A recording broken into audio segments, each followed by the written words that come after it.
রুমে attached bathroom থাকলে সেই রুমে নামাজ পড়লে কি নামাজ হয় না? দোয়া কুনুত ছাড়া কি ভিতরের নামাজ হবে? নাপাক অবস্থায় হাদিস ইসলামের বই ধরা যাবে কিনা? বয়সে বড় মেয়েকে বিয়ে করা যাবে কি না? গোপনাঙ্গের লোম পরিষ্কার করলে কি গোসল ফরজ হয়? নামাজ পড়ার সময় হাত পা নাড়ানো এবং অন্যদিকে তাকালে গুনাহ হবে কিনা? গীবতকারী আত্মীয়ের সাথে সম্পর্ক না রাখলে কি গুনাহ হবে? শাশুড়ি বিনা কারণে কষ্ট দিলে, হিংসা করলে, তার কাছ থেকে দূরে থাকলে কি গুনাহ হবে? খাটের উপর নামাজ পড়া যাবে কিনা? পরিবারের বাবা বড় ভাইয়ের সামনে মাথায় ওড়না না থাকলে কি পাপ হবে? ঘুমের কারণে ফজরের নামাজের সময় উঠতে না পারলে যখন ঘুম ভাঙবে সাথে সাথে কি নামাজ পড়ে নিতে হবে, নাকি ফ্রেশ হয়ে আস্তে ধীরে পড়া যাবে? কেউ যদি নামাজে দোয়া মাসুরা না পড়ে তার নামাজ হবে কিনা? পেঁয়াজ খেয়ে মসজিদে গেলে কি গুনাহ হবে? মহিলারা নামাজে উচ্চস্বরে কেরাত পড়তে পারবে কি না?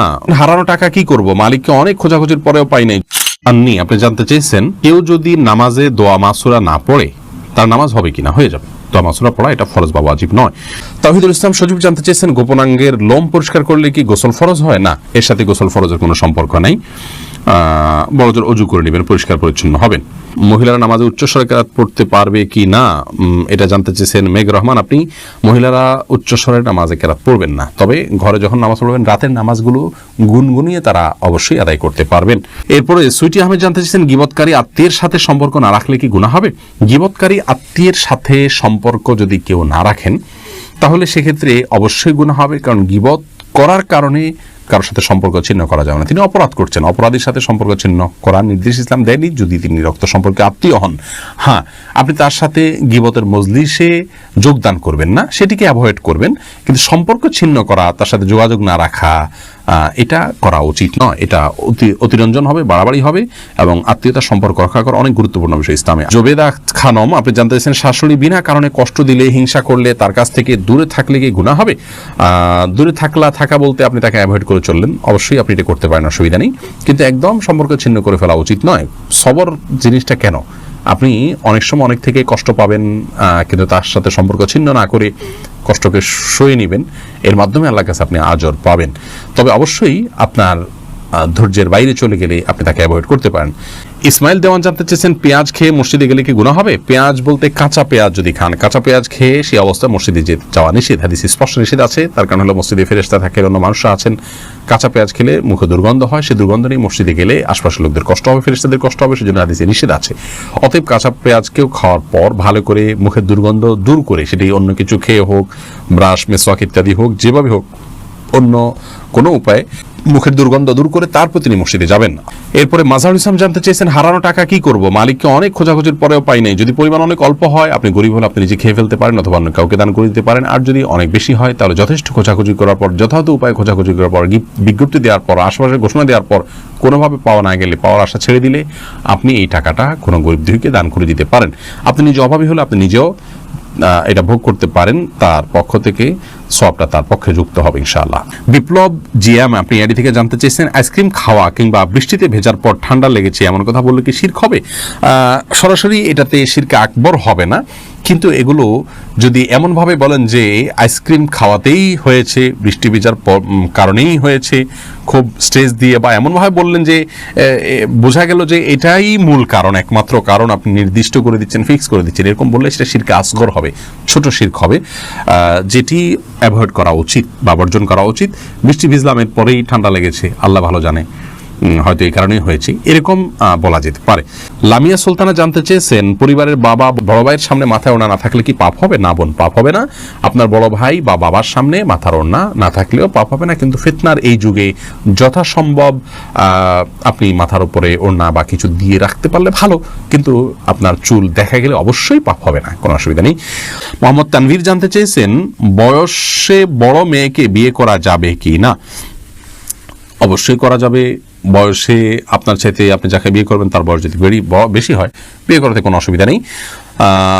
নবী করিম সাল্লাল্লাহু আলাইহি ওয়াসাল্লাম নিজে বিবাহ করেছেন খাদিজা রাদিয়াল্লাহু তাআলা আনহাকে, তখন তার অনেক বেশি বয়স ছিল, নবী সাল্লাল্লাহু আলাইহি ওয়াসাল্লামের চাইতেও বেশি বয়স ছিল, বিধায় নিজের চাইতে বেশি বয়সের কাউকে বিবাহ করাতে ইসলামের শরীয়তের দৃষ্টিকোণ থেকে কোনো প্রকার বাধা নেই। বিবাহ নিয়ে আমাদের অনেক কুসংস্কার, আমরা বিধবা বিয়ে করতে চাই না, আমরা তালাকপ্রাপ্তা বিবাহ করতে চাই না, এবং আপনার একবার বিয়ে হয়ে গেলে মনে করি জীবনের তরে বন্ধন হয়ে গেছে, কোনোভাবে ছুটলে দোষযুক্ত মনে করি, এইগুলোর সবগুলো আমাদের সমাজের অপসংস্কৃতি। এগুলো অনেক অন্যায়ের দুয়ারকে উন্মোচন করে। বিবাহ বিষয়টাকে শরীয়ত অনেক ইজি করেছে। সাহাবায়ে কেরাম পুরুষ হয়তো একাধিক বিয়ে করছে, সেটাও যেমন তাদের কাছে স্বাভাবিক ছিল। নারীদেরও একাধিক জায়গা বিয়ে হচ্ছে, সেটা সম্পূর্ণ স্বাভাবিক মনে করা হচ্ছে। এখন 2-3 জায়গা বিয়ে হলে, তালাক হলে তাকে মানুষ মনে করে যে লোকটা খারাপ বা ভালো মানুষ নয়। এটি সম্পূর্ণ একটি ষড়যন্ত্র অংশ। ইবলিস আমাদের সমাজকে অস্থিতিশীল করবার জন্য এই কালচারগুলো প্রবেশ করে দিয়েছে সমাজে। এগুলো আমাদের যত বেশি আমরা বুঝতে সক্ষম হব, ততই ইনশাল্লাহ কল্যাণের পথে অগ্রসর হতে পারবো। তানহা তাবাসসুম জানতে চেয়েছেন, আমার বাবা মারা গেছেন, আমার আম্মু নাকি 40 দিন জুতা পরতে পারবেন না, এটা কি কুসংস্কার? হ্যাঁ বোন, এটা অবশ্যই কুসংস্কার। আপনার বাবা মারা যাওয়ার কারণে আপনার মায়ের জুতো পরিধান করার ক্ষেত্রে ইসলাম শরীয়তের কোনো বিধিনিষেধ নেই। তিনি যে কোনো ধরনের জুতো পরিধান করতে পারবেন। ফাহাদ ফাতেমা জানতে চেয়েছেন, ঘুমের কারণে ফজরের নামাজের সময় উঠতে না পারলে যখন ঘুম ভাঙবে সাথে সাথে কি নামাজ পড়ে নিতে হবে, নাকি ফ্রেশ হয়ে আস্তে ধীরে পড়া যাবে? এক্ষেত্রে রাসূল আকরাম সাল্লাল্লাহু আলাইহি ওয়াসাল্লামের যে হাদিস রয়েছে সেটি হলো, মান নামা আন সালাতিন আও নাসিহা ফালইউসাল্লিহা ইযা যাকারাহা ফাইন্না যালিকা ওয়াক্তুহা। যে ব্যক্তি ঘুমিয়ে পড়েছেন এবং ঘুমের প্রাবল্যের কারণে সালাত মিস হয়েছে কিংবা ভুলে গেছেন, এরকম ব্যক্তি যখন স্মরণ হবে অথবা ঘুম থেকে যখন জাগ্রত হবেন তখনই সালাত আদায় করবেন, সেটাই তার ওয়াক্ত। অবশ্যই তিনি ফ্রেশ হয়ে সালাত আদায় করবেন। ফ্রেশ হওয়া সালাত আদায় করতে পারবেন না, কিন্তু ফ্রেশ হওয়ার মানে এই নয় যে ঘন্টাকে ঘন্টা তিনি অন্য স্বাভাবিক কাজকর্ম করে বেড়াবেন আর সালাতকে বিলম্ব করবেন, বরং তার উচিত হবে খুব দ্রুততার সাথে ফ্রেশ হয়ে সালাত আদায় করে নেওয়া। জান্নাতুল ফেরদাউস আপনি জানতে চেয়েছেন, খাটের উপর নামাজ পড়া যাবে কিনা? জি, অবশ্যই যাবে। খাটের উপর নামাজ পড়াতে কোনো অসুবিধা নেই। অনেকে মনে করেন যে খাটের উপরে বা বিছানা চাদর উপর নামাজ পড়া যেন বিছানা চাদর ধোয়া থাকে, পরিষ্কার থাকে, নাপাক দেখা না যায়, কোনো নাপাকের আলামত না থাকে, তাহলে সেখানে সালাত আদায় করতে কোনো অসুবিধা নেই। মোহাম্মদ আশিক জানতে চেয়েছেন, নামাজ পড়ার সময় হাত পা নাড়ানো এবং অন্যদিকে তাকালে গুনাহ হবে কিনা? স্বাভাবিক যে নড়াচড়া এটা হতেই পারে, কোনো অসুবিধা নেই।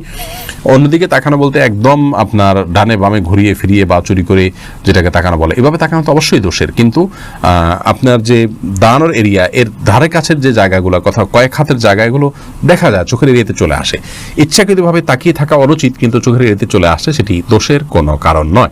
নাপাক অবস্থায় হাদিস ইসলামের বই ধরা যাবে কিনা? যেখানে আরবি লেখা আছে ধরা যাবে, কোনো অসুবিধা নেই। কোরআনে কারীম যদি থাকে, শুধু কোরআনে কারীম স্পর্শ করবেন না। এছাড়া ইসলামিক বই পুস্তক, সেখানে হয়তো কোনো একটা পাতায় আধা লাইন, এক লাইন হয়তো আরবি লেখা আছে বা হাদিসের মূল পাঠ আছে, সেটি আপনি নাপাক অবস্থায় বা মাসিক চলা অবস্থায় ধরতে পারেন, তাতে গুনাহ হবে না। রাকিবুল ইসলাম জানতে চেয়েছেন, দোয়া কুনুত ছাড়া কি বিতরের নামাজ হবে? দেখুন, দোয়া কুনুত এটি বিতরের জন্য ওয়াজিব। অনেক উলামা ইকরাম এটিকে সুন্নাহ বলেছেন, যেমন আরবিয়ান স্কলাররা, সৌদি উলামা ইকরাম এটিকে সুন্নাহ বলেছেন। তো সাধারণ এবং স্বাভাবিক অবস্থাতে বিতরের নামাজ এটি দোয়া কুনুত পড়া উচিত এবং কোনো কারণ ছাড়া দোয়া কুনুত ছাড়া নামাজ পড়া উচিত নয়। হ্যাঁ, কেউ মুসলিম হলেন, তিনি জানেন না, তাহলে তার জন্য জায়েজ আছে। বিকল্প হিসাবে তিনি যে কোনো দোয়া ওই জায়গায় দাঁড়িয়ে করলেন আল্লাহর কাছে, তাতে ইনশাআল্লাহ বিদিনিল্লাহ তার বিতিরের সালাত আদায় হয়ে যাবে, কিন্তু এটাকে নিয়ম বানিয়ে নেওয়া উচিত নয়। ফাতেমা ইসলাম জানতে চেয়েছেন, রুমে অ্যাটাচড বাথরুম থাকলে সেই রুমে নামাজ পড়লে কি নামাজ হয় না? এটা কতটুকু সঠিক? না, এটা ভুল কথা। অ্যাটাচ বাথরুম থাকলে সেখানে নামাজ হবে না এমন কোনো কথা কোরআন অথবা হাদিসের কোথাও বলা হয়নি।